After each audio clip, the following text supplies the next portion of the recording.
Hello friends, हम अपनी शुरू करते हैं कि सीरीज को आगे बढ़ाते हुए आज एक नए विचारक के साथ आगे बढ़ते हैं जिसका नाम है कॉहलर का अंतर्दृष्टि का सिद्धांत। कॉहलर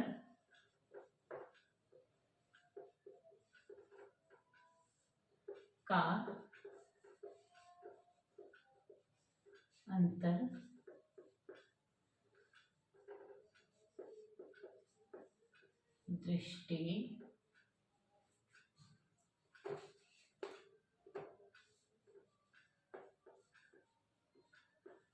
का सिद्धांत। कॉहलर सिर्फ एक प्रयोग करता है, इसके प्रतिपादक हैं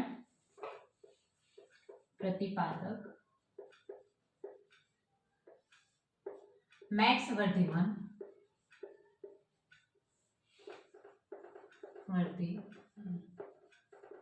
इन्होंने एक शब्द दिया था हमें, गेस्टाल्टवाद।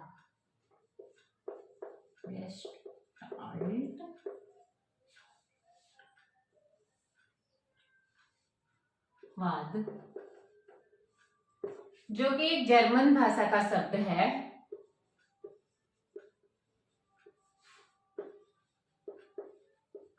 भाषा का शब्द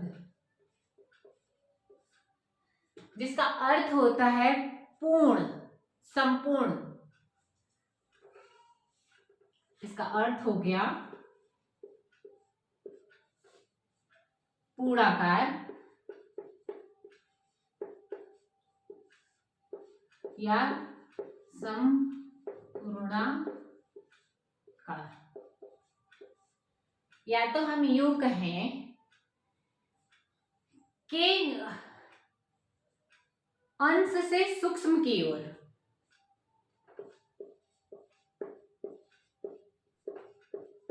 पूर्ण से अंश की ओर। पूर्ण से अंश की ओर क्या हुआ? इसका मतलब ये है कि मान लीजिए मैंने एक जानवर का नाम लिया, जैसे हाथी। तो आपने क्या सोचा? हाथी का मतलब एक छोटा सा उसका एक बड़े बड़े कान जो हो गया हाथी? नहीं, हाथी के मतलब आपका सारी चीजें आ गई होंगी उसमें। उसके बड़े बड़े दो कान, उसकी बड़ी सी सूंड, उसके दांत, उसकी पूंछ, उसकी बड़ा सा शरीर, यानी उसमें जो जो फीचर्स होंगे वो सारी चीज आपके सामने आ गई होगी। उसके बाद आपने उसको देखने की शुरुआत की होगी कि अच्छा वो ये उसकी सूंड है, अच्छा ये इसका दांत है, या इसके बड़े बड़े कान है, वो मोटा है। उसके बाद आपके मन में ये विचार आया होगा। इसके पहले तो आपके मन में यही होगा, हाथी मतलब उसका पूरा रूप, पूरी चीज। स्कूल, जैसे मैंने कहा, तो स्कूल का मतलब क्या होगा? एक छोटी सी क्लास आपके दिमाग में आई होगी? नहीं, पूरा का पूरा स्कूल ही आपके दिमाग में आ गया होगा।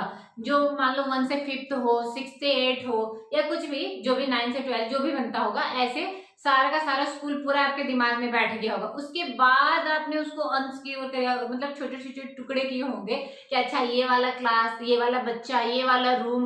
उसके बाद आपने ये जाना होगा कि ये चीज है या वो है।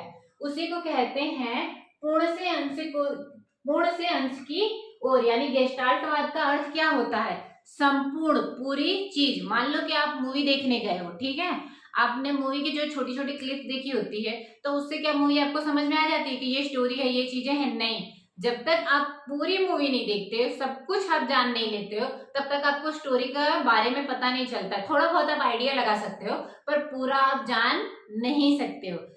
इसी पर आगे बढ़ते हुए कॉलर ने क्या किया? उन्होंने एक प्रयोग किया। क्या किया? प्रयोग किया। तो कॉलर को क्या कहा जाता है? प्रयोगकर्ता।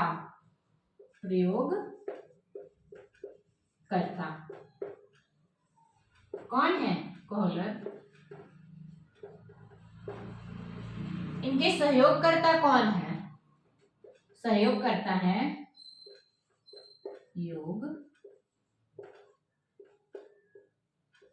करता कौन है? कोफका।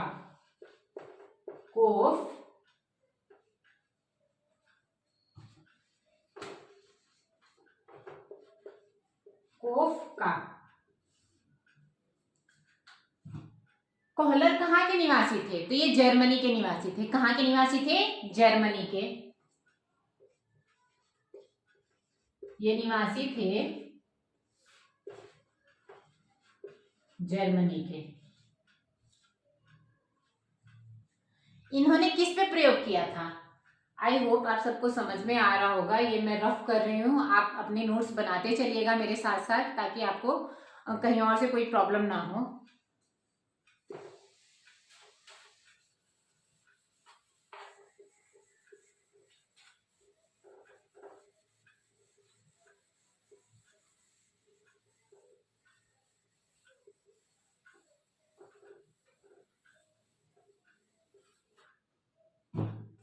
इन्होंने प्रयोग किया था, किस पे किया था?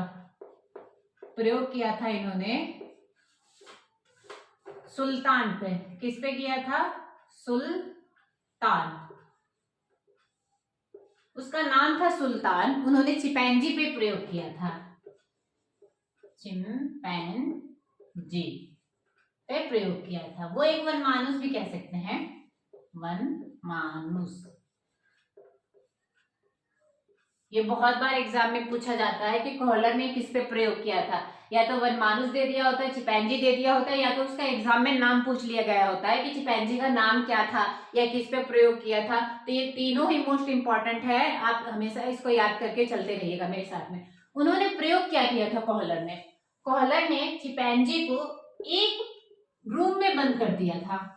क्या किया था? एक रूम में बंद कर दिया था। चिपैंजी बहुत भूखा था। क्या था? बहुत भूखा था। मान लीजिए कि ये चिपैंजी है,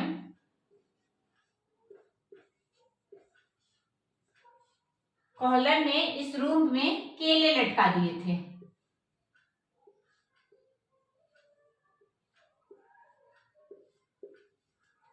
और इस रूम में इन्होंने बॉक्स रख दिया था, 2 बॉक्स इन्होंने रख दिया था इस रूम में, और एक छड़ी रख दिया था।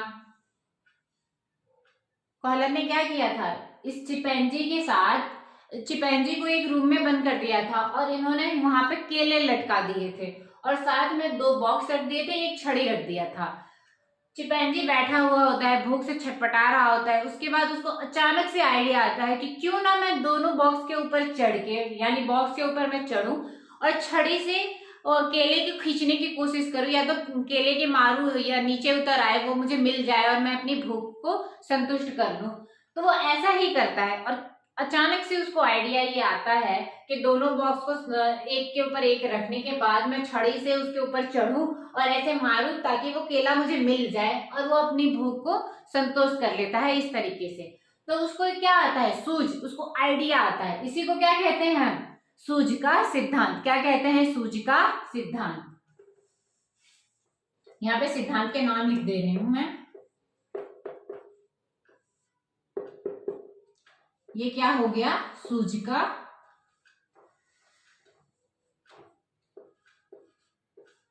का सिद्धांत। इसके सामने सारी समस्या, इसके समस्या के सामने इसके समस्या में सारी चीजें हैं, सारा सॉल्यूशन इसको दे दिया गया है। क्या कुछ छुपाया गया है? नहीं। कुछ ऐसा है कि बाद में एक बॉक्स रखा गया या बाद में छड़ी रखी गई? नहीं। सब कुछ एक साथ उसको दे दिए। क्या किए हैं? सब कुछ एक साथ, यानी दोनों बॉक्स, ये छड़ी एक साथ में दे दी गई है ताकि वो आइडिया लगाए। कुछ भी छुपाए हैं? नहीं। तो ये क्या हुआ? गेस्टाल्ट वाद का सिद्धांत। क्या हो गया? गेस्टाल्ट वाद का सिद्धांत। क्योंकि कुछ भी छुपा नहीं है इसमें, सब कुछ इसके सामने ही है। जो भी है सब इसके सामने, ये सब देख ही रहा है कि अच्छा ये चीजें रखी है, मुझे इसी में आइडिया लगाना है और ये काम कर लेना है। तो इसको क्या कहते हैं? गेस्टाल्ट वाद का सिद्धांत।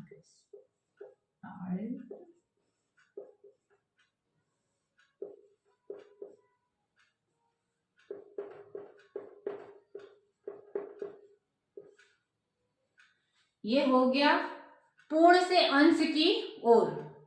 इस सिद्धांत को हम दूसरे नाम से भी जान सकते हैं, जैसे पूर्ण से अंश की ओर पूछ लेता है जो, पूर्ण से अंश की ओर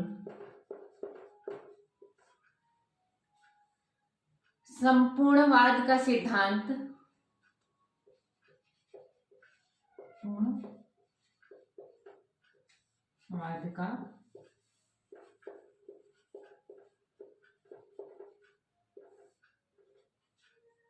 संपूर्णवाद का सिद्धांत मतलब सारी चीजें संपूर्ण है, कुछ भी ऐसा नहीं है जो छुपा है इससे, सब कुछ इसके सामने ही रख दिया गया है। संपूर्णवाद का सिद्धांत, पूर्णवाद का सिद्धांत, पूर्णाकार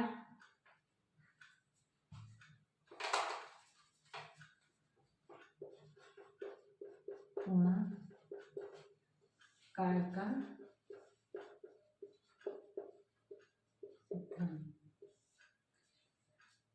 जो कॉलर थे ये क्या कहते थे कि जैसे थॉर्नडाइक ने क्या बताया था, प्रयास एवं त्रुटि का सिद्धांत, वो क्या कहते थे, बार बार प्रयास करो। उन्होंने बिल्ली को अंदर बंद कर दिया था और वहां पे सामने उसके पिंजरे में बंद कर दिया था और सामने उसके मछली का टुकड़ा रख दिया था और उसमें टिगर बटन रख दिया था कि ये दबाएगी तब। वो बार बार घूमती है, छपटाती, ये करती, वो करती, बार बार प्रयास करने के बाद उसको एक बार ऐसा आता है कि वो तुरंत दबाती है और मछली का टुकड़ा, गेट खुलता है और मछली का टुकड़ा उसे मिल जाता है। पर कॉलर क्या कहते हैं, नहीं, ये बार बार रिपीट करने की चीज नहीं है, ये रटने वाली चीज नहीं है। जो जीनियस होते हैं, जो इंटेलिजेंट होते हैं, उनके सामने पूरी समस्या होती है और वो अचानक से उनके में आइडिया आता है, वो अचानक से वो चीज को करते हैं। ऐसा नहीं है कि थोड़ा थोड़ा कर रहे हैं या उसको रट रहे हैं, बार बार वो चीज कर रहे हैं, नहीं। मान लो कि जैसे आप रोटी बनाना सीख रहे हो, ठीक है, अब किसी ने आपको कंपटीशन में आपको जाना है रोटी बनाने वाली।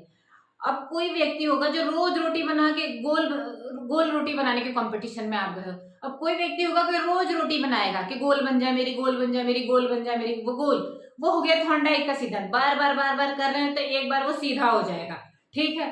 पर कोई ऐसा जीनियस जो होगा वो सोचेगा अच्छा सीधा ही रोटी कहा है ना, कि गोल ही रोटी कहा है ना, कि गोल बनाना है आपको, ये थोड़ी ना कहा है कि उसमें आप ही को बनाना है। आप किसी भी चीज का प्रयोग कर सकते हो। तो आपने टेढ़ी मेढ़ी रोटी बना दी और एक बड़ा सा कटोरा या फिर कोई चीज ली और उसे कट कर दिया, अब वो रोटी पूर्ण रूप से गोल हो गई। तो ये जीनियस का काम हो गया। और जो वो बार बार कर रहे हैं वो थॉर्नडाइक के काम की तरह रट रहे हैं, यानी बार बार वो क्रिया को हम कर रहे हैं, तब जाके वो चीज हम सीख रहे हैं एक बार। और कॉलर के हिसाब से कि हमने एक ही बार वो कटोरे से कट कर दिया, वो जीनियस के हिसाब से कि वो रोटी बन गई हमारी गोल। आई होप आप सब इन दोनों में अंतर समझ पा रहे होंगे कि ये लोग हमें क्या समझाना चाह रहे हैं, ठीक है। बस आज के लिए इतना ही। अगर आपको मेरा चैनल पसंद आया हो, मेरा पढ़ाना आपको अच्छा लगता हो, तो मेरे चैनल को लाइक शेयर सब्सक्राइब जरूर करें। Thank you.